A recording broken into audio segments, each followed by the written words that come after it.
नमस्कार विद्यार्थ्यांनो, सैनिक विकास माध्यमिक विद्यालय फौजी आंबवडे यांच्या संगणक अभ्यासक्रमात तुमचे स्वागत आहे. आज आपण संगणक म्हणजे काय हे शिकणार आहोत. संगणक आपल्या जीवनात कसा उपयोगी पडतो, त्याचे मुख्य भाग कोणते आहेत आणि तो कसा काम करतो हे आपण सोप्या उदाहरणांसह समजून घेणार आहोत. चला तर मग संगणकाच्या जगात एक नवीन आणि रोमांचक सफर सुरू करूया.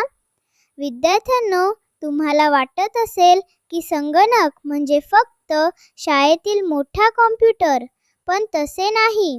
मोबाईल फोन, इंटरनेट, ऑनलाईन पैसे पाठवणे, UPI वापरणे, व्हिडिओ पाहणे आणि माहिती शोधणे या सर्व गोष्टींमध्ये संगणकाचा वापर होत असतो. म्हणजेच आपण दररोज अनेक प्रकारे संगणक वापरत असतो. तुम्ही ATM मशीन पाहिले असेल. जेव्हा आपण ATM मध्ये कार्ड टाकतो तेव्हा आत बसलेला संगणक आपली माहिती तपासतो. तो बँकेशी संपर्क साधतो, खात्यातील रक्कम तपासतो आणि योग्य रक्कम देतो. म्हणून ATM हे देखील संगणकावर चालणारे यंत्र आहे. आता एक महत्त्वाचा प्रश्न, संगणक म्हणजे नेमके काय? संगणक हे एक इलेक्ट्रॉनिक यंत्र आहे. ते दिलेली माहिती स्वीकारते, त्या माहितीवर प्रक्रिया करते आणि आपल्याला योग्य परिणाम देते. म्हणजेच संगणक विचार करत नाही, पण दिलेल्या सूचनांनुसार काम करतो. संगणकाचे काही महत्त्वाचे भाग असतात. मॉनिटर आपल्याला परिणाम दाखवतो. कीबोर्ड वापरून आपण माहिती टाईप करतो. माऊस वापरून संगणकाला सूचना देतो. आणि CPU हा संगणकाचा सर्वात महत्त्वाचा भाग असतो. यालाच संगणकाचा मेंदू असे म्हणतात. संगणकाचे काम 3 टप्प्यात होते. पहिला टप्पा माहिती घेणे, दुसरा टप्पा माहितीवर प्रक्रिया करणे, तिसरा टप्पा परिणाम दाखवणे. ही प्रक्रिया सतत चालू असते.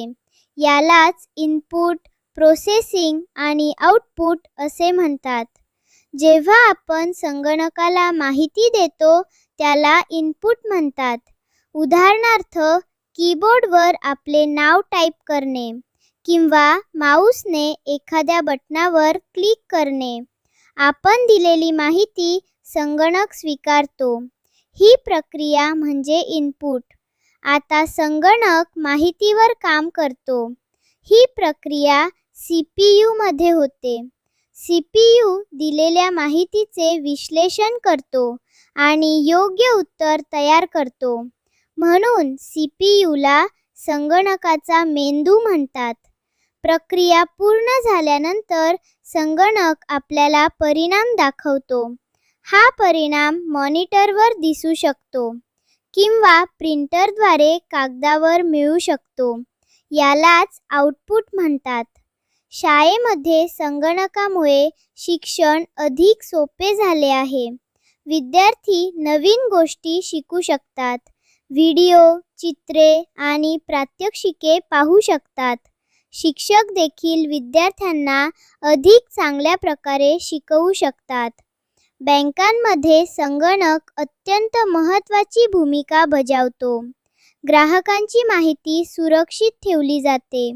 पैशांचे व्यवहार जलद आणि अचूक होतात. अहवाल तयार होतात. म्हणून बँकांचे काम संगणकाशिवाय शक्य नाही. हॉस्पिटलमध्ये रुग्णांची माहिती संगणकात साठवली जाते. अपॉइंटमेंट व्यवस्थापन केले जाते. औषधांची माहिती जतन केली जाते. रुग्णांचे अहवाल तयार केले जातात. यामुळे डॉक्टर आणि रुग्ण दोघांनाही मदत होते. रेल्वे तिकीट बुक करताना देखील संगणक वापरला जातो. सीट उपलब्ध आहे का ते तपासले जाते. तिकीट तयार केले जाते. डिजिटल पेमेंट स्वीकारले जाते आणि प्रवासाची माहिती सुरक्षित ठेवली जाते. ग्रामपंचायतीमध्ये देखील संगणकाचा मोठ्या प्रमाणात वापर होतो. जन्म दाखले, रहिवासी दाखले, कर माहिती आणि विविध सरकारी सेवा डिजिटल पद्धतीने दिल्या जातात. यामुळे वेळ वाचतो आणि काम पारदर्शक होते. तुमचा मोबाईल फोन देखील एक प्रकारचा संगणक आहे. मोबाईलद्वारे आपण शिकू शकतो, माहिती शोधू शकतो, व्हिडिओ पाहू शकतो, मित्र आणि कुटुंबियांशी संवाद साधू शकतो. म्हणून मोबाईल हा आपल्या हातातील छोटा संगणक आहे. आज आपण संगणक कसा काम करतो हे शिकलो. इनपुट म्हणजे माहिती देणे, प्रोसेसिंग म्हणजे माहितीवर काम करणे, आउटपुट म्हणजे परिणाम मिळणे. ही 3 पायऱ्या संगणकाच्या कामाचा पाया आहेत.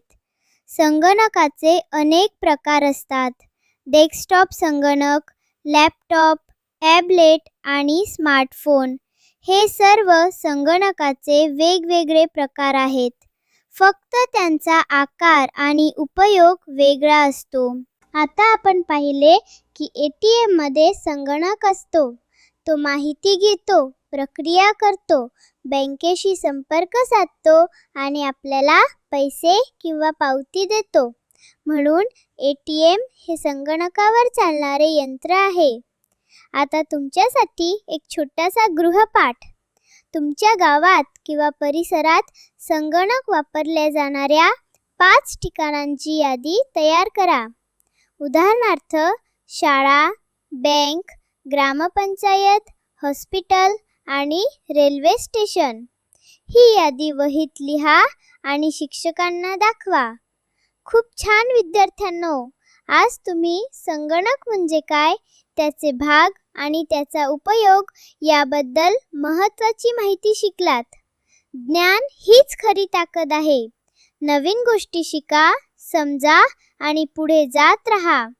पुढील अध्यायात आपण संगणकाच्या आणखी रंजक गोष्टी शिकणार आहोत.